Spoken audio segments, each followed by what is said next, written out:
नमस्कार दोस्तों, उम्मीद करते हैं आप लोग अच्छे होंगे। दोस्तों, इस वीडियो में जापान के बारे में आपको डिटेल इन्फॉर्मेशन देने वाला हूं। मैं जापान में क्या है, जापान कैसी है, जापान में क्या क्या अपॉर्चुनिटीज हैं, करियर क्या है, लाइफस्टाइल क्या है, फूड क्या है, फेमस बिल्डिंग क्या है। जापान का एक ओवरव्यू देने के लिए इस वीडियो में मैंने बहुत सारे कंटेंट को एक साथ इकट्ठा किया हुआ है। उम्मीद करते हैं आप लोगों को ये वीडियो पसंद आएगा। तो आप इस वीडियो को पूरा देखें, शुरू से लेकर अंत तक देखें, स्किप ना करें और कंप्लीट वीडियो को देखें। खास तौर से इस वीडियो को बनाने का उद्देश्य वहां पर जो एम्प्लॉयमेंट है उसके बारे में बात करनी है। जापान में जॉब्स बहुत सारी हैं और कहा जाए तो इस वीडियो को हमने जापान में jobs and life style for foreign worker, जिसमें से वीजा, सैलरी और वर्क कल्चर के ऊपर में डिटेल प्रोवाइड करनी है। जापान में फॉरेन वर्कर की हायरिंग अभी बहुत हो रही है और वहां पर जो डिटेल होती है, जो प्रोसेस रहती है, फॉरेन वर्कर में देखा जाए तो लगभग सराउंडिंग कंट्रीज के ही लोग ज्यादा आते हैं। खासतौर से हमारे लिए जो इम्पोर्टेंट है वो इंडिया, नेपाल, बांग्लादेश और श्रीलंका, इन 4 देशों के मैनपावर को वो कितना हायर करते हैं और कौन कौन सी प्रोफाइल्स के लिए वो हायरिंग करते हैं, वो हम इस वीडियो में जानने वाले हैं।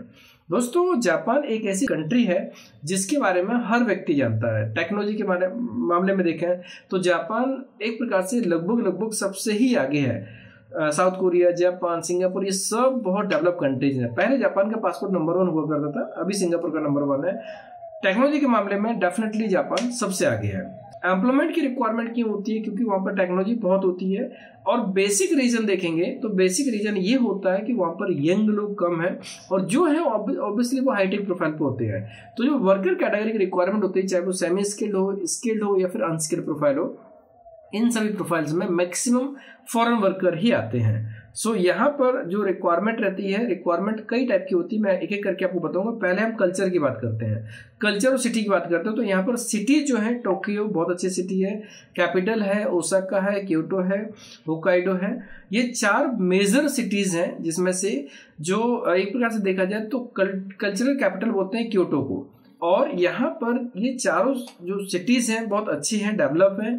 यहाँ पर आने के बाद में फील होता है कि दुनिया कितने आगे हो चुकी है। जापान इंडिया से बहुत आगे है। वो लगभग बोलने में कहा जाता है कि 20 से 25 साल आगे चल रहा है, तो सच में वो आगे है।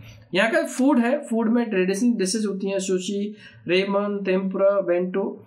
एंड यहाँ पर जो कॉस्ट ऑफ लिविंग है ऑब्वियसली थोड़ी ज़्यादा होती है अदर एशियन कंट्री की तुलना में। और ऑब्वियसली कैपिटल सिटी होती है वो ज़्यादा महंगी होती है, हर जगह होती है। जैसे आप किसी भी कंट्री में देख रहे हो तो मेन सिटी होती है थोड़ी सी महंगी होती है। सिंगापुर और जापान लगभग सिमिलर होगा, थोड़ा सा स्लाइटली डिफरेंस आएगा कॉस्ट ऑफ लिविंग में। पब्लिक ट्रांसपोर्ट यहाँ पर इजीली मिल जाता है और यहाँ पर बुलेट ट्रेन इजीली आपको मिल जाएंगे, रिलायबल है, टाइम पर चलने वाली होती हैं।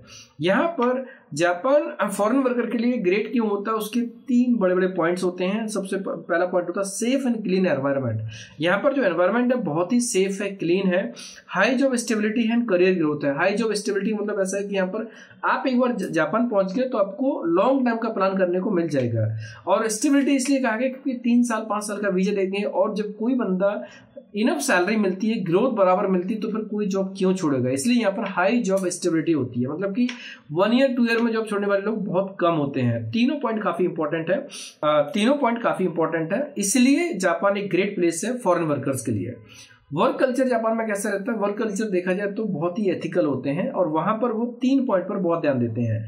पहला पॉइंट होता है पंक्चुअलिटी। पंक्चुअलिटी में आप लोगों ने हमेशा सुना होगा कि जापान के लोग कहीं पर भी जाएंगे मीटिंग के लिए 10 मिनट पहले पहुंच जाते हैं और कभी भी लेट नहीं होते। लेट होने का कोई पॉइंट ही नहीं बनता है। वहां पर अगर ट्रेन 1 मिनट भी लेट होती है तो न्यूज में आ जाती है। तो यहाँ पर पंक्चुअलिटी सबसे पहले होती है। टीम वर्क के ऊपर वो हमेशा काम करते हैं, वो सीनियरिटी को एक रिस्पेक्ट करते हैं। हार्ड वर्क ऑब्वियसली जो मेहनत करेगा उसको रिवार्ड मिलता है और ओटी तो यहाँ पर मिलती है। तो यहाँ पर तीनों पॉइंट बहुत इंपॉर्टेंट है, इसलिए लोग जापान में प्लान करते हैं जॉब करने के लिए। वहां पे कल्चर काफी अच्छा होता है। वर्क लाइफ बैलेंस यहाँ पर ये बहुत इंपॉर्टेंट चीज है। जॉब पर काम करते करते अगर स्ट्रेस हो जाता है तो उसके लिए वो लाइफ बैलेंस करने के लिए बहुत सारी एक्टिविटीज करते हैं और पेड लीव वहां पर मिलती हैं, ब्रेक्स मिलते हैं, पावर नैप मिलते हैं, बहुत सारी चीजें होती हैं जो एम्प्लॉयज के लिए करते हैं। इसीलिए जापान प्रेफरेंस होती है फॉरेन वर्कर के लिए जाने के लिए। और जापान कौन कौन सी प्रोफाइल्स के लिए हायरिंग करते हैं? जहाँ पर फॉरेन वर्कर आ सकते हैं। वैसे हायरिंग तो किसी भी कंट्री में वहाँ के लोकल लोगों के लिए भी होती है और बाहर के लिए भी होती है, लेकिन खास तौर से फॉरेन वर्कर के लिए कौन कौन सी प्रोफाइल्स के लिए हायरिंग करते हैं वो हम इस वीडियो में समझ रहे हैं। और सेमी स्किल प्रोफाइल्स के लिए जिसकी डिमांड बहुत ज्यादा होती है। क्यों? क्योंकि इस कैटेगरी के लिए वहां पर लोग कम है, वहां पर पॉपुलेशन कम है और पॉपुलेशन कम होने के पर भी जो यंग लोग हैं वो स्किल्ड होते हैं, टैलेंटेड होते हैं, तो ऑब्वियसली हाई प्रोफाइल पे वो चले जाते हैं। तो जो ग्राउंड लेवल का काम रहेगा उसके लिए फॉरेन वर्कर की डिमांड रहती है और बाहर से लोगों को बुलाया जाता है, जिसमें से फैक्ट्री वर्कर्स के लिए, जिसमें इलेक्ट्रॉनिक्स एंड पैकेजिंग की फैक्ट्रीज होती हैं, कंस्ट्रक्शन वर्कर के लिए, बिल्डर्स, रोड वर्कर के लिए, केयर गिवर एंड नर्सिंग के लिए, हॉस्पिटल्स एंड जो ओल्ड एज होम्स होते हैं उसके लिए, रेस्टोरेंट एंड होटल स्टाफ के लिए, वेटर्स, शेफ, क्लीनर्स की रिक्वायरमेंट रहती है, एग्रीकल्चर एंड फार्मिंग के लिए, fruit picking and dairy. In industries के लिए वो लोग अनस्किल्ड और सेमी स्किल्ड जॉब प्रोवाइड करते हैं, हायरिंग करते हैं। Factory workers, construction worker, care giver and nursing, restaurant and hotel staff, agriculture and farming के लिए। और स्किल्ड की बात करते हैं तो स्किल्ड में आईटी एंड इंजीनियर्स होते हैं, जिसमें से आईटी एंड सॉफ्टवेयर इंजीनियर्स होते हैं, इंग्लिश टीचर होते हैं, बैंकिंग एंड फाइनेंस प्रोफेशनल्स होते हैं। लेकिन white collar jobs, skilled job India के लिए कम आती है। आईटी की जॉब्स आ जाती है, टीचर्स की जॉब भी आती है। अभी लाइक इन चीजों पर वर्कर की डिमांड बहुत ज्यादा होती है क्योंकि सप्लाई डिमांड का पॉइंट रहता है। और स्किल्ड जॉब के लिए अदर नेशनलिटी के लोग, यूरोपियन कंट्री के लोग भी यहाँ पर अप्लाई करते हैं। लेकिन अपॉर्चुनिटीज होती हैं, इन तीनों टाइप की रिक्वायरमेंट होती है, मतलब स्किल्ड, सेमी स्किल्ड, अनस्किल्ड तीनों टाइप की रिक्वायरमेंट्स होती हैं। इंडियन वर्कर के लिए देखा जाए तो यहाँ पर जो रिक्वायरमेंट होती है, काफी डिमांड होती है मैन्युफैक्चरिंग के लिए, केयर गिवर के लिए, आईटी और इंजीनियरिंग के लिए। इंडियंस को आईटी और इंजीनियरिंग फील्ड में भी हायर करते हैं, और क्योंकि यहाँ पर ऑब्वियसली क्वालिटी के ऊपर फोकस किया जाता है। आईटी और इंजीनियरिंग के लिए अगर इंग्लिश अच्छी है और उस फील्ड का नॉलेज है तो डेफिनेटली यहाँ पर वो इसमें करियर बना सकते हैं। मैन्युफैक्चरिंग के लिए बहुत सारी रिक्वायरमेंट होती है, केयर गिवर के लिए काफी रिक्वायरमेंट्स होती है। जापान का एक प्रोग्राम होता है TITP, technical intern training program. ये भी एक बहुत बड़ा प्लेटफॉर्म है जहां पर लोग प्लान करते हैं, ट्रेनिंग लेते हैं। इस प्रोग्राम के तहत वो इजीली जापान में एंट्री कर सकते हैं। और ये ट्रेनिंग प्रोग्राम है तो दोनों टाइप का, एक तो लॉन्ग टर्म वर्क वीजा वाला भी है डायरेक्टली, और एक होता है TITP के तहत, इसमें भी जा सकते हैं। सैलरी स्ट्रक्चर की बात करते हैं तो सैलरी स्ट्रक्चर मैंने जो पहले वीडियो बताया, अभी इस वीडियो में देखेंगे। इस अनस्किल्ड और सेमी स्किल्ड प्रोफाइल के लिए सैलरी होती है वो लगभग जो रेंज है वो मैं आपको शेयर कर रहा हूं मैं, बाकी हर व्यक्ति को उसकी प्रोफाइल के हिसाब से प्लस माइनस हो सकता है। लेकिन एक कॉमन एवरेज सैलरी होती है केयर गिवर एंड नर्सिंग के लिए 1,10,000 से लेकर 1,40,000 रुपए इंडियन रुपए में। अगर वहां के एन की बात करते हैं तो 1,80,000 से लेकर 2,20,000 एन के रूप में रहती है। Care giver, nurse and nursing के लिए 1,80,000 से 2,20,000 एन जापानी एन, जो कि इंडियन करेंसी में 1,10,000 से लेकर 1,40,000 रुपए होते हैं।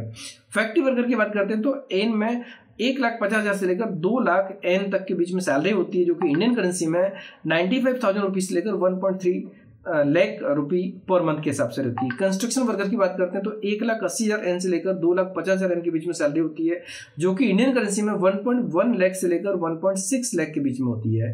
होटल एंड रेस्टोरेंट जॉब के लिए 1,30,000 एन से लेकर 1,80,000 एन के बीच में सैलरी होती है, जो कि इंडियन करेंसी में 85,000 से लेकर 1.1 लाख के बीच में सैलरी होती है। ये सैलरी अनस्किल्ड और सेमी स्किल्ड के लिए रहती है। स्किल्ड के लिए आईटी इंजीनियर्स की सैलरी होती है 4 लाख एन से ज्यादा, मतलब 2.5 लाख इंडियन रुपए से प्लस ही रहती है, उससे कम नहीं होती है। मतलब बिगिनिंग ही यहाँ पर 2.5 लाख इंडियन रुपए के से सैलरी शुरू होती है। बैंकिंग एंड फाइनेंस के लिए जो सैलरी होती है वो 2.2 लाख से प्लस होती है, मतलब एन में 3.5 एन पर मंथ के हिसाब से सैलरी होती है। सैलरी बहुत अच्छी होती है। एक्स्ट्रा बेनिफिट की बात करते हैं तो वहां पर एकोमोडेशन ऑब्वियसली फ्री मिलता है, ओवर टाइम के लिए एक्स्ट्रा मिलता है, हेल्थ केयर, हेल्थ इंश्योरेंस और सोशल बेनिफिट्स मिलते हैं। सो दोस्तों यही रीजन है कि लोग वहां पर जॉब के लिए प्लान करते हैं, और फॉरेन वर्कर का जो क्रेज बढ़ता जा रहा है जापान के लिए।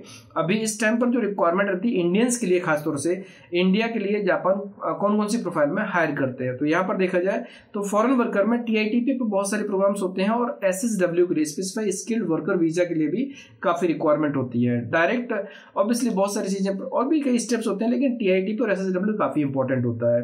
तो यहाँ पर ये जो रिक्वायरमेंट है ये काफी इंपॉर्टेंट है, मैंने पूरी डिटेल आपको शेयर की है।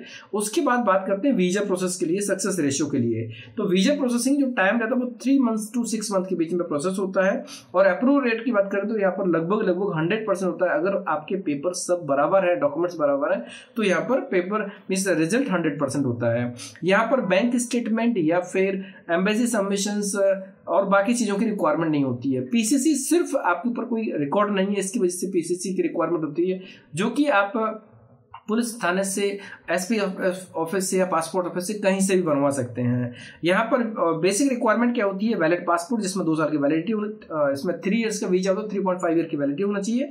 स्पॉन्सर, एम्प्लॉयर का स्पॉन्सर लेटर होना चाहिए, और वहाँ पर वर्क जो कोटा होता है वो होना चाहिए।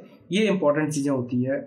और यहाँ पर सबसे इंपॉर्टेंट है जापान, जो लोग यहाँ पर ओपनिंग बहुत सारी होती हैं, लेकिन डिपेंड करता है स्किल के ऊपर। वहाँ के लोग काफी पार्टिकुलर होते हैं, अगर रिक्वायरमेंट के हिसाब से मैचिंग होता है तो आपको हायर करेंगे, नहीं होगा तो नहीं हायर करेंगे। और अनस्किल के लिए तो कोई दिक्कत नहीं होती, अनस्किल में तो कोई भी इंसान काम कर सकता है। तो ऑब्वियसली फुर्तीले होना चाहिए, मेडिकली फिट होना चाहिए, फिजिकली फिट होना चाहिए। एज लिमिट वो लोग काफी ओपन होते हैं, 20 से 50 के बीच में ले सकते हैं, लेकिन जनरली चूंकि रिक्वायरमेंट में एनर्जेटिक लोगों की आवश्यकता ज्यादा होती है, 20 से 40 के ऊपर ज्यादा फोकस करते हैं, बट ओपन 50 ईयर तक के लोग भी कर सकते हैं। और सबसे इंपॉर्टेंट चीज होती है यहाँ पर जो वर्क है वो रिजल्ट ओरिएंटेड होते हैं। वहां पर सबसे इंपॉर्टेंट है कि जो रिजल्ट ओरिएंटेड है उसको डेफिनेटली चांस मिलता है।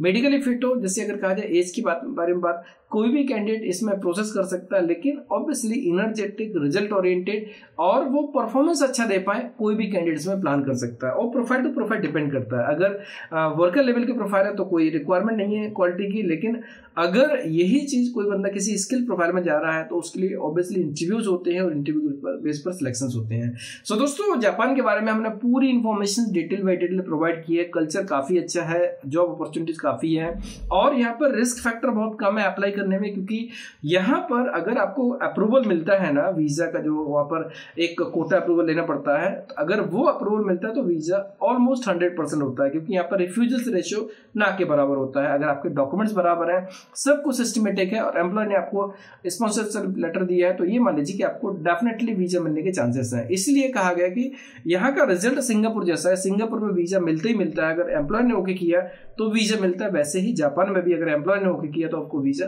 मिलने ही वाला है। उम्मीद करते हैं इन्फॉर्मेशन आपको अच्छी लगी होगी। आपको अगर जापान में करियर प्लानिंग कर रहे हैं, जापान के लिए जॉब सर्च कर रहे हैं, तो आपको ये वीडियो काफी हेल्प करेगा, क्योंकि इसमें डिटेल इन्फॉर्मेशन दी है। आगे अभी हम और वीडियोस बनाएंगे इसके ऊपर, क्योंकि इसमें बहुत बड़ा चैप्टर है, जापान के बारे में डीपली जानना बहुत जरूरी है। सो दोस्तों, उम्मीद करते हैं कि ये इन्फॉर्मेशन आपको अच्छी लगी। अगर आपको अच्छी लगी तो आप दोस्तों में क्लासमेट कलीग को शेयर कर सकते हैं, जिससे कि जो रिलेवेंट होंगे, एलिजिबल होंगे, इंटरेस्टेड होंगे, इस वीडियो का लाभ ले सकते हैं। धन्यवाद।